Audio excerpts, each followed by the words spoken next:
Good morning, children. Welcome to the second edition of the ProMember Mix Fix. Today, we have Adrian, who was kind enough to actually, just at the tip of a hat, drove in from Ohio to bring me his files and is willing to subject himself to the torture of hearing someone else screw with his session in front of a camera.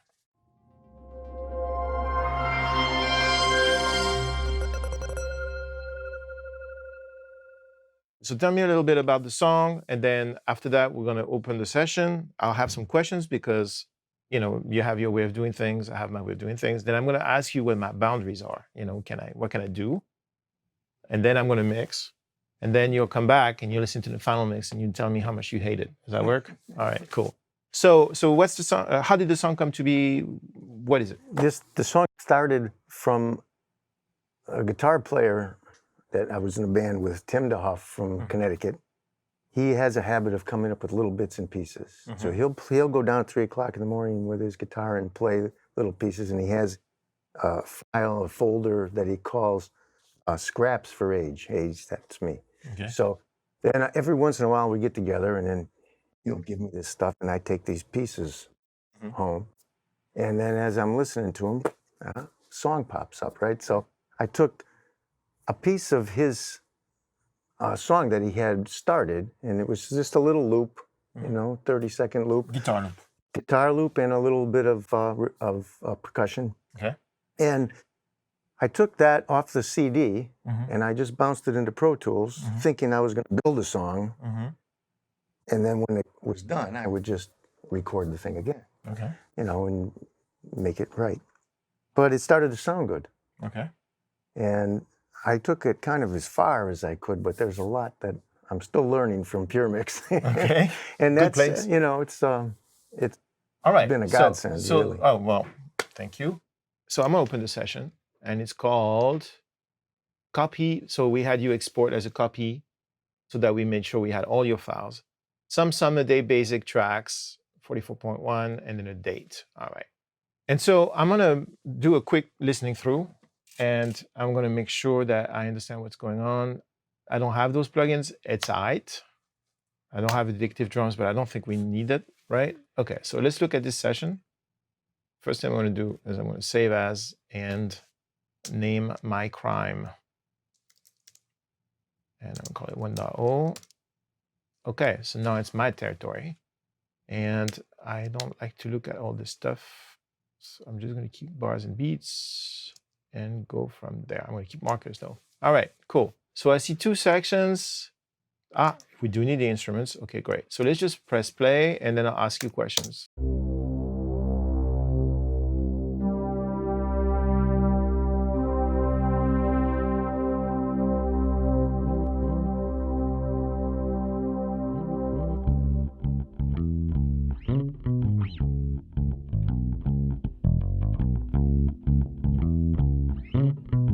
So the track that's muted here, it says original loop, should probably be on, right?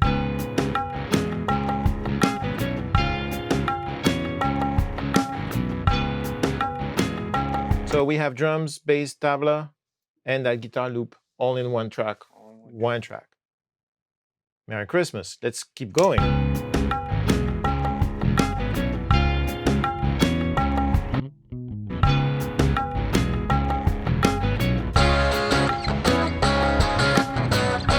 So it says not used. Can I mute this one? Yeah. That bass you can get rid of. Okay, so I'm just gonna keep it here just in case I find something interesting in it. How about bass 4?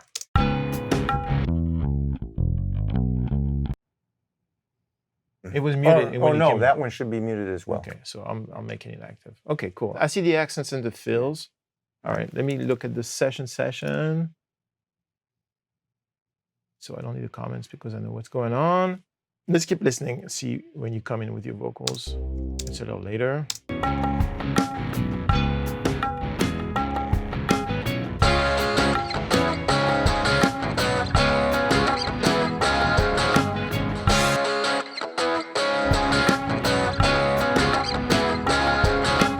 Diamonds last forever, so some people say, but never say never, and dip your hand to fate.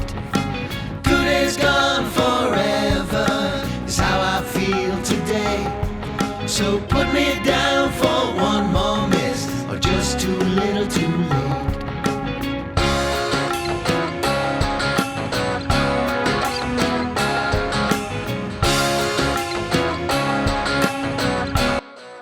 The symbol overdubs makes a lot of sense. Then you have this thing here. Expand 2 Yeah. from Pro Built-in Tools. plugin. Yep. Sounds great. Good choice. I think I put the description of what it was, but Seventh melody model and wealth of information, much more than I usually get. And then, so the cymbals have a room on them. yeah. Cool. I'm gonna make them stereo.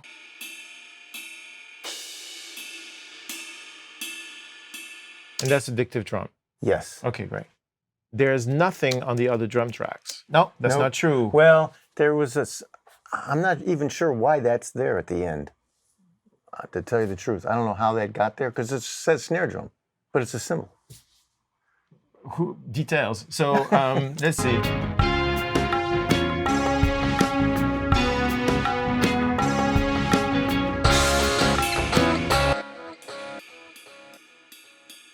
Is it a different pattern? It's probably in the mixer of addictive drums. There probably was a send or something inside. So we don't really need that. There's no kick, No. there's no snare, No, no there's no hi-hat, kick. tom, no toms. What is all this? That was the same thing. For some reason, it just popped up at that one point, but I don't know why. And Okay, so it's we don't probably need- not it's not- necessary because the overheads, Uh-huh. and also there's a bus Yes. for the addictive drums, and that That may have been adds- with it. yeah. Okay, and all this music in the back after the end of the song? Well, I was using it because I had to take little pieces of Right, the so tabla you're using part. it as a So, basically yeah, I editing just thing. kept moving Okay. them over and then So, popping them in where Thanks I for wanted them. coming. I'm going to get rid of this so I don't Right. feel tempted to go do stuff with it. And I think that this is all making a lot of sense. So I am going to probably do something like this to keep things simple. I am going to get rid of the stuff that has nothing on it. So the snare we know is a mistake. So let's get rid of those things, make it active. I never delete anything. I hide it because you never know. Somebody might call and say, hey, that was supposed to be there. You know, I meant that. So I'm gonna get rid of this. This is your cymbals, the direct and the overhead and the room. I have the MIDI for this. There's the intro keyboard. I'm surprised the MIDI came through. Well, you know, Pro Tools is very reliable that way. All right, a little Zarathustra, you know, thus spoke Zarathustra intro. I have the MIDI there, so maybe I'll be tempted to offer you different tones, see how it feels at that moment. I just like the fact that it starts in C and modulates immediately when the guitar comes in. I like it too. Yeah. I liked it right away. Okay, I think I have enough information to be dangerous. Is there anything on the tambourine? No, there's nothing on No, the tambourine. no, or the I shaker was going to tracks. put shaker and some other percussion, but when I tried it, it didn't Well, it's- need it it's because tough, there's yeah. something in the background already. Of the loop. Yeah. Yeah. This is drums that you program, MIDI drums. That's where you program the cymbals. Yeah. Okay, great. I'm going to take this out of my consciousness and I'm going to mix this and maybe do a little bit of additional kind of like sweetening. And then when I'm done, I'm going to play it for you and we'll see the look on your face. I can't wait. All right. I'm Good. already excited. Awesome. Let's do this. First things first, I'm going to do a little bit of Feng Shui. So I am going to create 2 tracks, one stereo aux input and one stereo audio track that I'm going to put to the right of the session. One is going to be my sound bus. One is going to be my print bus. Well, print track, really. Make them red. And make sure that the sound bus has a bus, hence the name, attached to it. And make sure that this is like that. I'm going to name them because that's the kind of people we are. And call this one print. And put this on input and make sure that everything relevant goes to those buses. So output 1, 2. These I've been disabled, but I may use them. I use bus 1, 2, which Adrian used as his send to his reverb. So I'm on a disable that. Probably planning to do my own sends to my own reverbs. I am going to study what he did. This master here is irrelevant because we're not going to use it. and there's a submix of the vocals, but it seems that the vocals don't go to it. So I'm going to get rid of that. There's a backup submix and it has channel strip on it. Probably going to get rid of that too. Take the whole thing and send that to my SUM bus and make sure I still have sound. So I do have sound.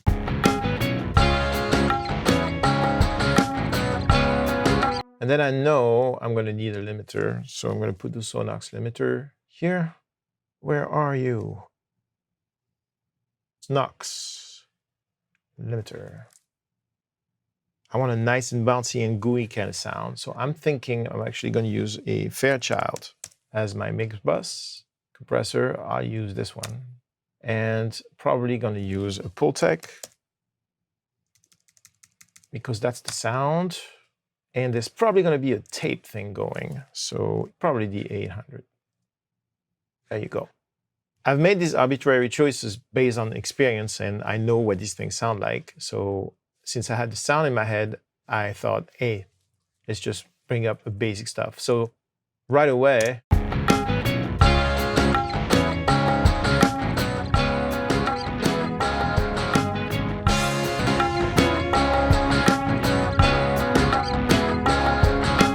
is Gap Vibe.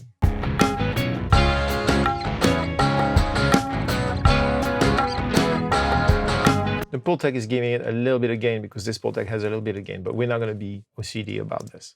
So the next thing I'm going to do is I'm going to organize that stuff in things that make sense. So the challenge on this track is this one loop that does everything. So I'm going to color code the stuff the way I usually do it. I noticed there's a bass submix. I'm interested to know why he did that. So I'm going to do that. The vocals, these are the lead vocals right here. And these are the background vocals, I believe. Well, they say background vocals, so that's nice.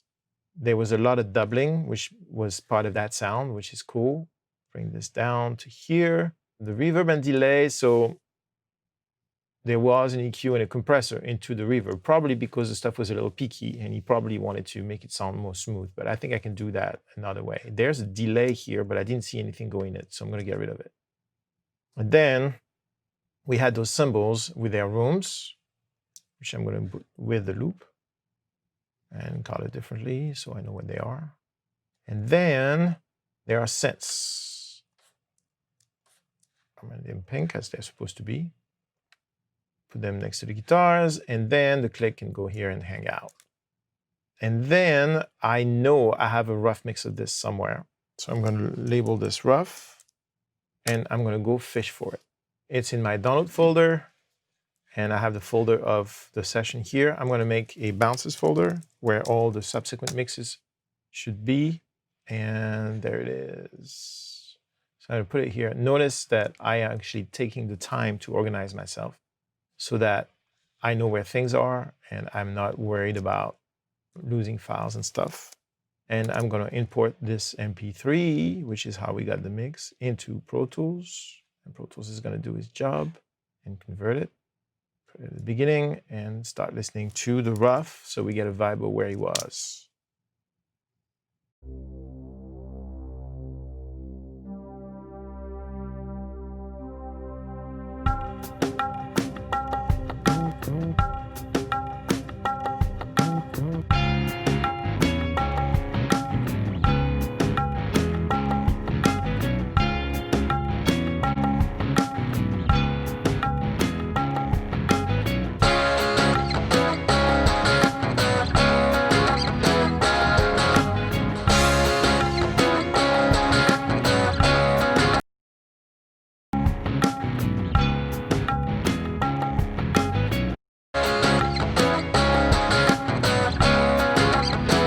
So I pulled out my Decibel prototype. Hopefully by the time this video is out, Decibel will be real.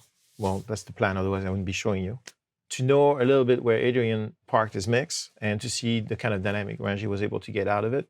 And also for me to get my bearings on the level of the session versus the level of the printed mix.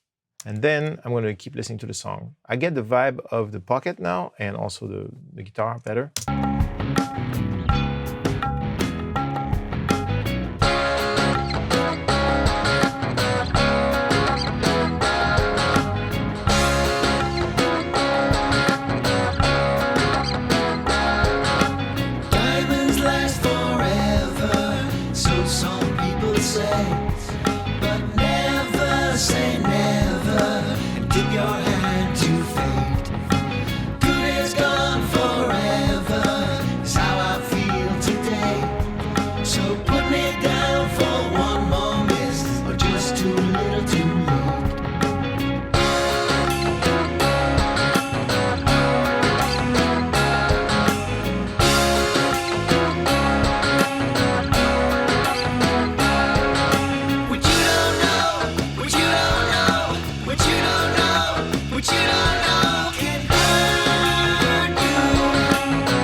This was recorded or printed with an average level of -18-ish. So that means that it's somebody who had experience recording with analog equipment and knows where a 0 VU should be. My system is around -18. This all makes sense. Since this is we're working all in digital today, I'm torn. I don't know. Should I shoot a -18 or should I just mix it for Spotify level? I don't know yet. I'm going to think about that. So I'm hearing, I love the vocals. I love the vibe of it. The first thing I'd like to do is try and find a tempo for this thing. So I'm going to just play it and tap tempo it. Forever, so some people say, but never say never, and tip your hand to fate. So depending on how much coffee I had today, it's either 81 or 82. Let's take a quick look at it. There's no telling that the stems are starting on a downbeat. So this can be a little bit of a trial and error kind of vibe. Well, there's a click in there. Let's listen. Let's go where the drums are playing. Let's solo the click in the drums, for example.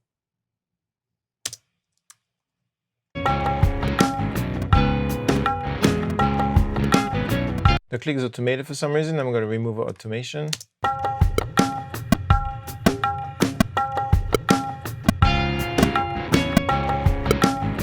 It's shifting.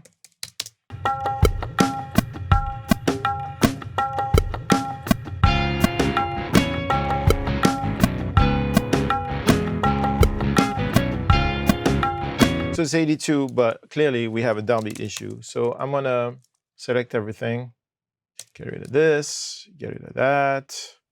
I don't want to touch the mix. So I'm gonna make an all track group and call it time adjust. So I know that that's what it's for, and make it just an edit group so it doesn't get in the way when I try and move faders later and I forgot what I just did.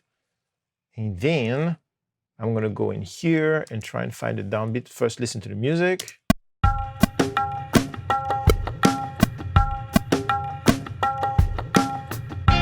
So that's a nice downbeat right here. Let's put this downbeat on bar 6. Let's look at it. The grade has to be on, otherwise it serves no purpose. Then I'm gonna put my nudge into samples because I have a feeling there may be some drum replacement happening here. So I'd like this stuff to be right on the beat.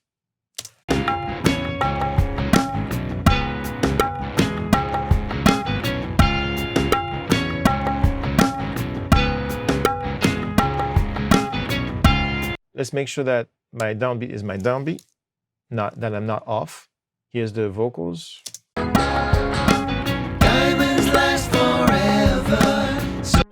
Let's see what the diamonds, that sounds like a downbeat to me.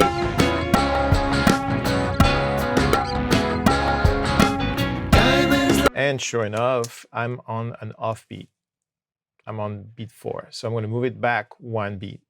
If you want to be 100% sure, make sure you're in relative grade mode, and then you can go in bars and beats, make it 1 quarter note, hit one thing, and now you're in heaven. Diamonds last forever, so some people say. So I think it's safe to say that this is verse 1. Now, I'm not going to use this marker to mark verse 1 because then the other markers will have the wrong numbers. I'm going to use this marker here to mark the intro and rename it.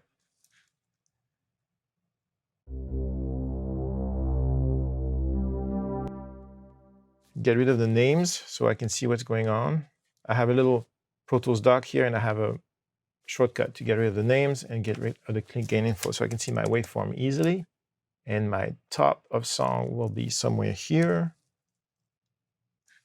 And I want to rename it as such. Poof.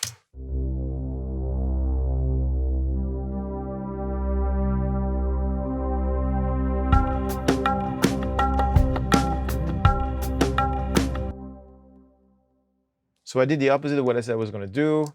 Let's rename this guy. And here we go.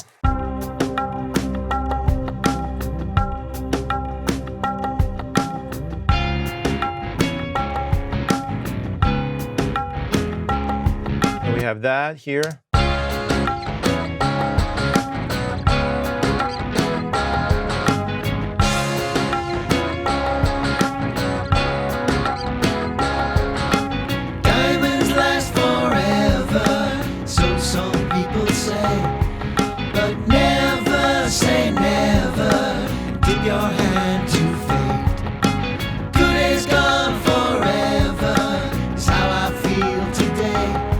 It's a little loud right now, and I don't want to get used to that level. So I'm going to make a master fader.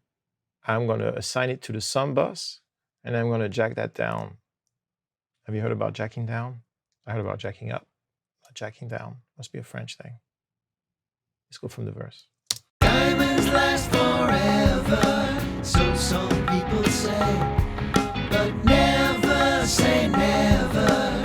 Dip your hand to fate. Good is gone forever, is how I feel today. So put me down for one more miss, or just too little too late.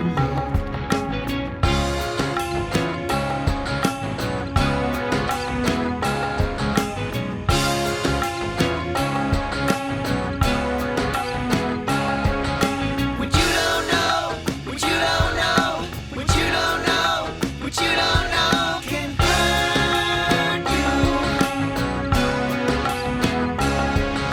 What you don't know, what you don't know, what you don't know, what you don't know might find you if over some summer day.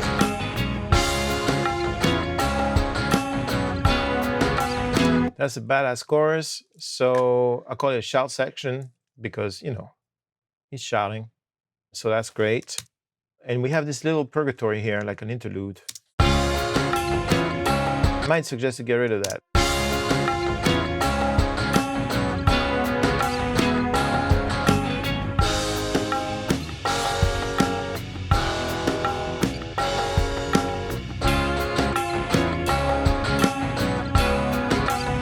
That turnaround was dope.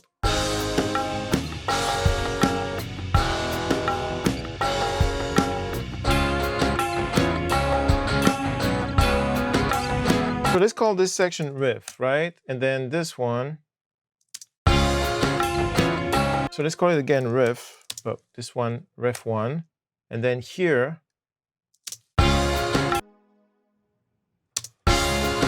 same thing. So let's call it riff 2. And then this one, let's call it riff 3.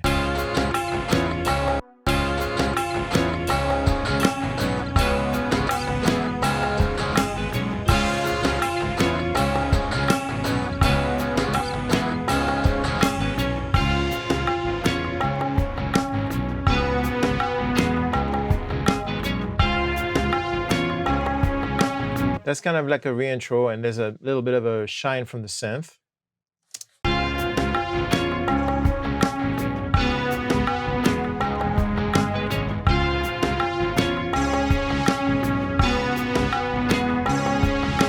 Someone said the answer is blowing in the wind. Question is that still remains within.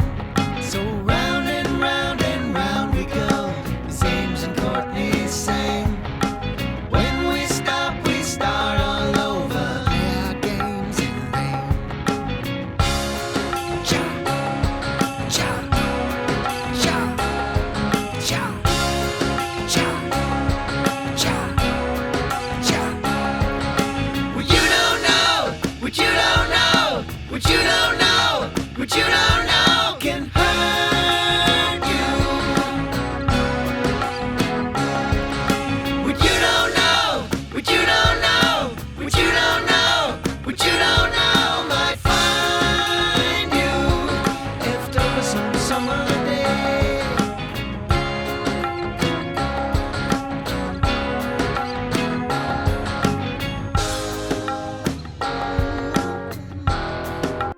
Here's a turn around again. Love that turn around. It's so garage. Like 60s garage, I love it. On some summer day.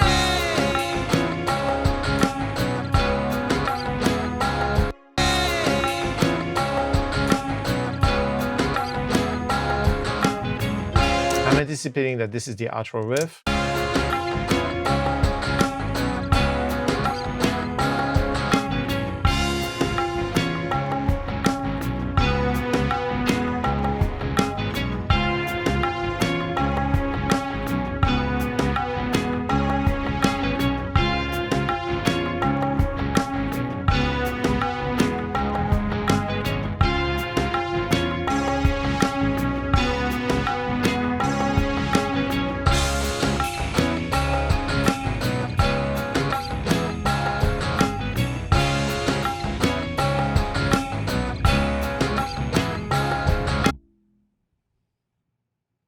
and a fishtail ending. Awesome. So, end. Cool. So I know already that I have some suggestion for Adrian on the structure, but to be able to advocate for those suggestions, I better make this sound good. And then, since it's going to sound good, then Adrian's going to go, oh, yeah, that's a good idea. Let's cut half my song out. Let's see how long the song is right now. It starts more or less at 0. It's like 420. That need to be 420. I don't have a problem against 420, but this song doesn't need to be that long. It can be more essential. So let's start looking at what I think is the crux of the song. Obviously, we have a structural imposition, which is this is most of the song.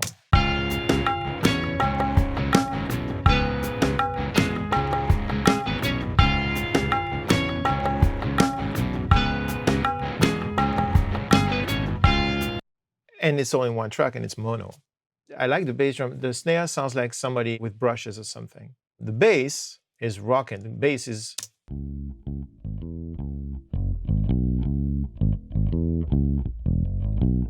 It's got a lot of vibe. Then there's accents.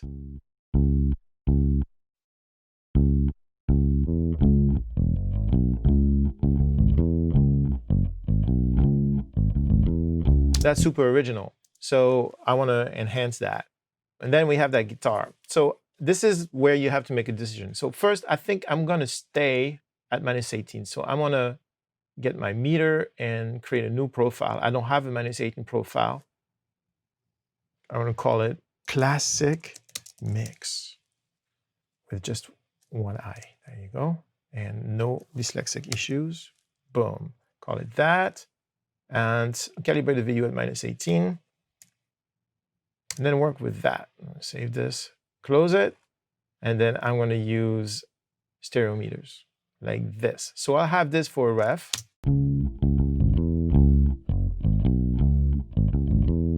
I really dig this. For those of you who are wondering about -18, it is the classic alignment.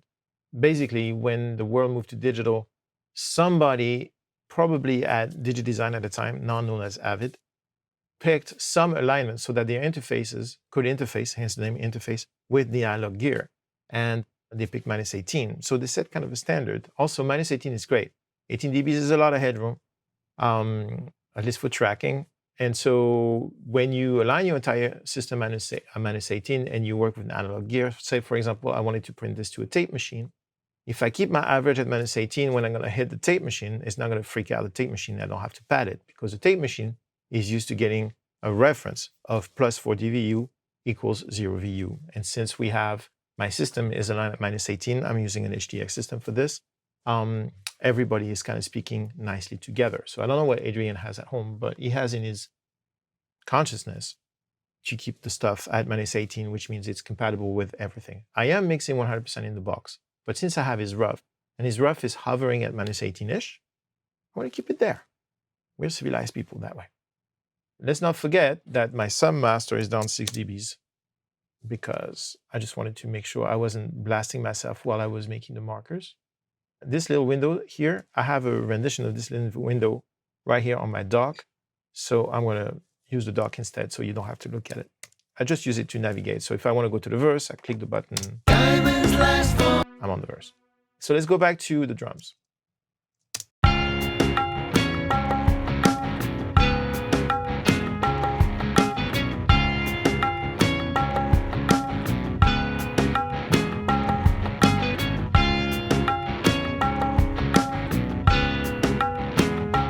Aha, Adrian uses the page scrolling thing, which I don't, so it freaked me out for a second. No more page scrolling.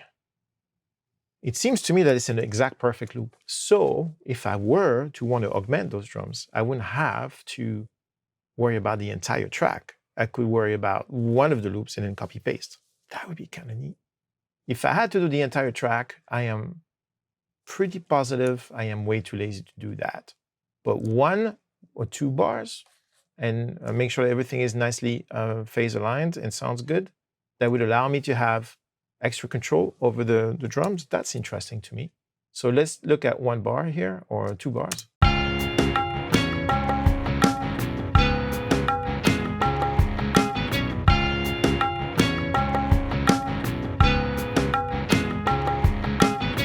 It would be kind of cool, for example, to be able to have the kick and then the big snare and have the other snare, the ghost snare, separate. Several ways to do that. I could use App Trigger, but I think that's probably a little over the top. What I'm going to do is I'm going to create 2 mono tracks, and I'm going to start fishing for sounds that I dig that go with this. I'm not saying that it's absolutely necessary to do this, but I think it would sound a little more modern and in your face. We're going to call this the add kick, and we're going to call this the add snare. I'm going to go to my sound bank. I have samples. Would it be interesting to have an 808 on this? I think it would.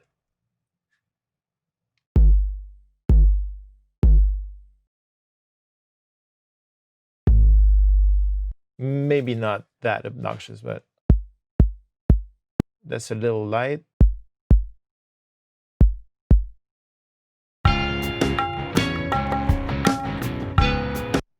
You know what? Let's give peace a chance. So now comes the game. Let's see how tight that was. Not very. So, and that's cool because it was played or something. So I'm going to align it. This is despicable.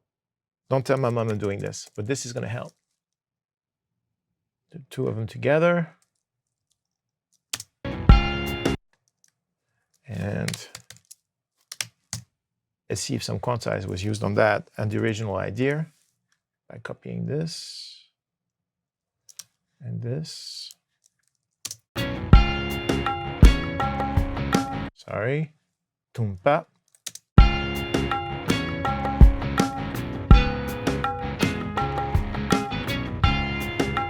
So I'm just going to make Pro Tools loop this so I don't have to stop every time. And to do so, I'm going to disconnect my selection from the transport like this. And then now every time I press play, no matter what's selected, it's going to play that.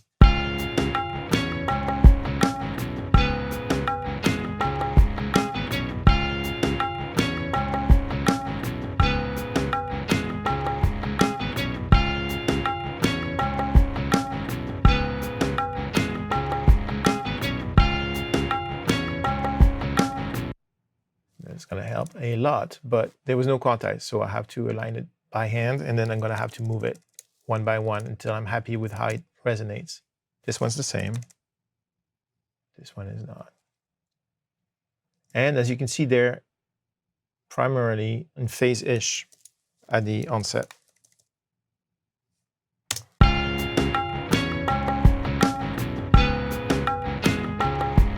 A good way to make sure you're not screwing up is to use IBP and to flip the phase on that.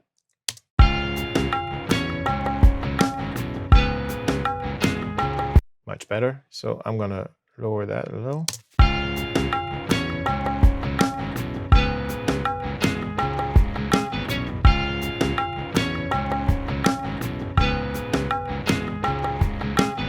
Making progress. I love that tabla. We'll sweeten that later when we grow up. Right now, I'm going to find a snare. Is there something in my snares that's going to work? Ga.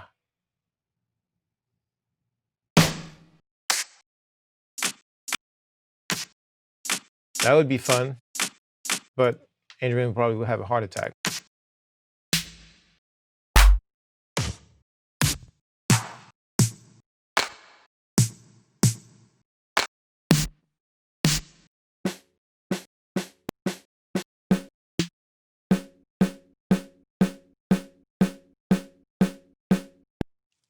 So these are all snares and sounds that I basically print when I'm in the mix and there's something that grabs me, then I will go and get that and put it in my folder and put my name on it because it's my snare. And then later when I grow up and I make another song, I can go and get it. That's not mine. That's a sample from Spike. Spike Stance, amazing mix of that No Doubt song. Let's use this one. Let's see what this does. Put it on the snare track and try and align that. So I'm going to swap them so I can do the visual thing. Yes, you could do this and tap to transient and then go down and then align it that way. That's also a way of doing it. But that's what adults do, and there are no adults in this room.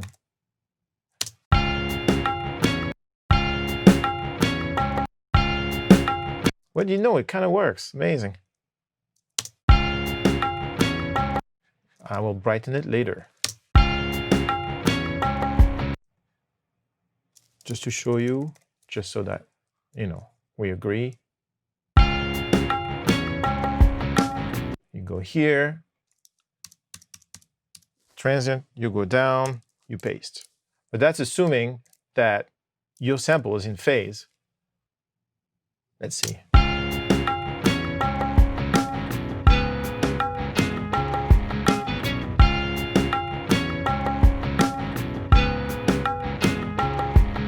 It feels late to me, so I'm just gonna do what I've been doing for the beginning of my life, and I'm gonna do it by hand. Because that's the kind of girl I am.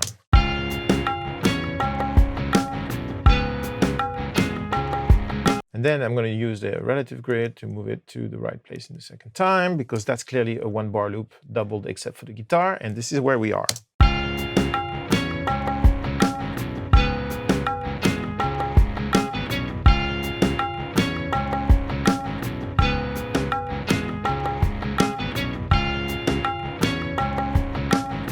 So that works. And now I can have control over these two things.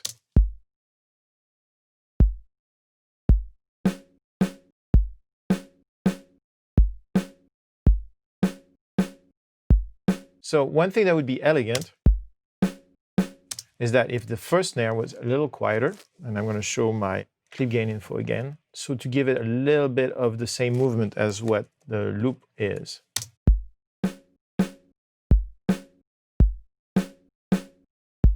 And the second time doesn't have to be the same.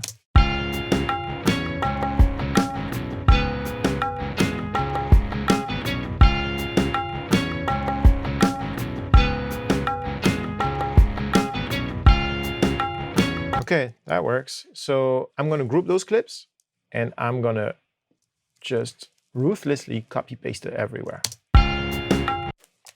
Let's not forget to get back to linking my timeline in my transport.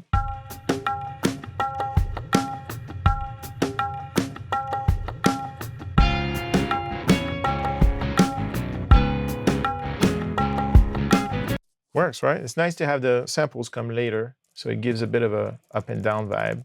And then Command D is your friend.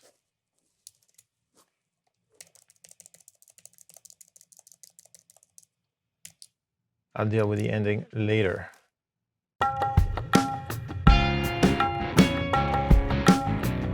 So now I'd like to sweeten that loop. And the thing is that the tabla is the key. So I'm just going to focus on the loop.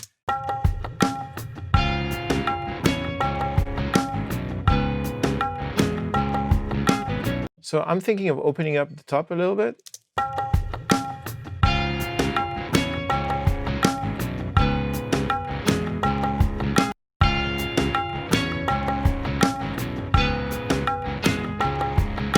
And then maybe do a little bit of like some vibey kind of try and give it more attitude.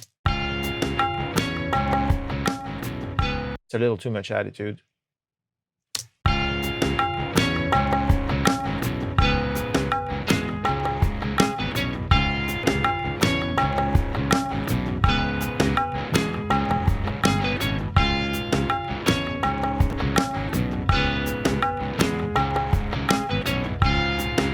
Okay, and maybe like run it through like the Studer a little loud to make it shine, maybe. 7 ips.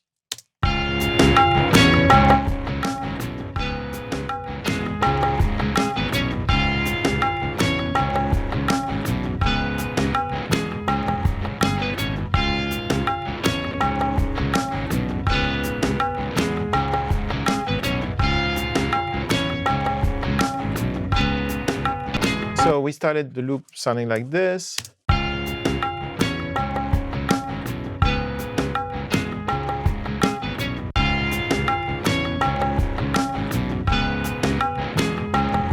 So this kind of nuked the bass drum, but I don't really care because I have this one.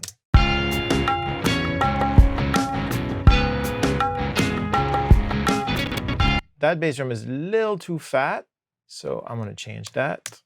I'm not too worried about phasing in the bottom in this case because I'm nuking the bass drum on the loop.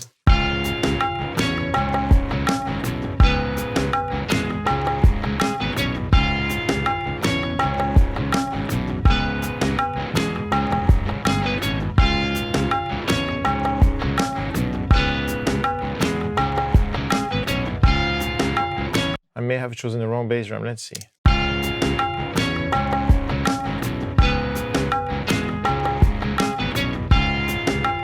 I dig that. Let's see with the snare. To not work in solo, let me mute everybody else. I'll see to you later, people.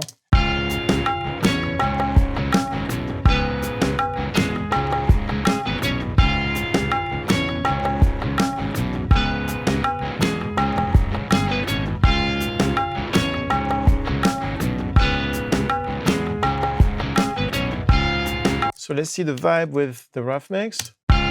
So some people say, but never say never. Seems like we're in good shape. I'm going to set up a submix to make all this work together. Drum submix. I am creating a drum submix to be able to get more unity or try and make everything feel like they hang. One way to do that is to use our trusty 33609.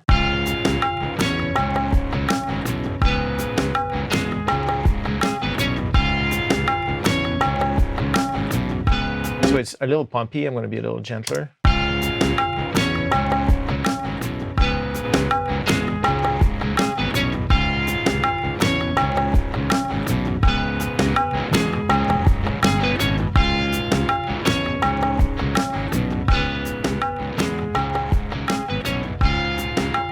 Not happy with this. Do it again.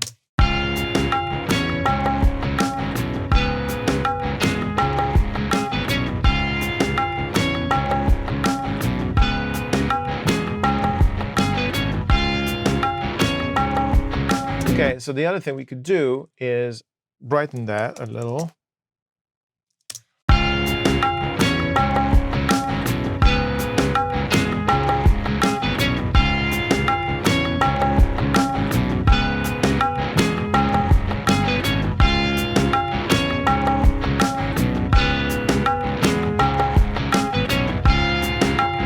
And then we could try to give it a little bit of oomph by having also a parallel drum crush and see what we put in it. I'm going to start with just the fake drums. I have a feeling they're all fake, but you know what I mean. So my default, so Adrian's defaults are different from mine, and these carry from session to session, which is lame. Thank you, Avid. So there you go. These are my fake drums. And that's my sub, and that's my crush. And my crush is here, and I'm going to jack it up, and I'm put my trusty DBX 160.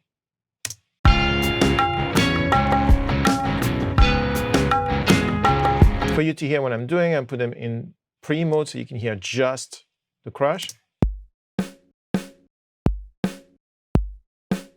And maybe we'll put a little bit of that too.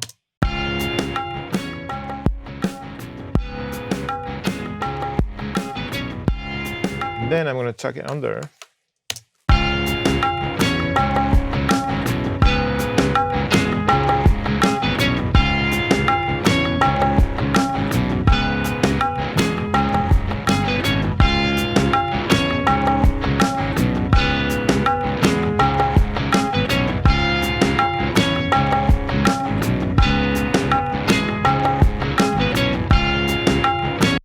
Gotta be careful with my levels. I'm being a little bit overt here. So I like the relationship between the crush and the sub. So I'm gonna make a bus, call it drum sub plus crush. And I'm not gonna follow globals. I'm gonna decide what this group is gonna do the solos, although the solos not gonna work that way. Automation mode's cool, this is cool. Do this. Now I can lower them in concert and make sure I don't paint myself into a corner from the beginning of the mix. Let's bring up the meter to make sure we are not painting ourselves in the corner by being too loud just with two instruments to start with.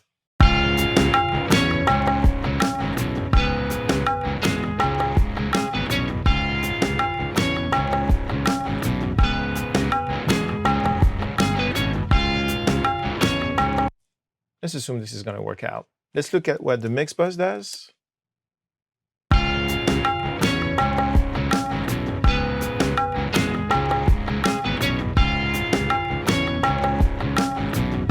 This is not moving much, but it will when more energy goes into it. I just raise the threshold a little. This I know I'm going to need some 10K, some 5K, and a little bit of oomph at the bottom.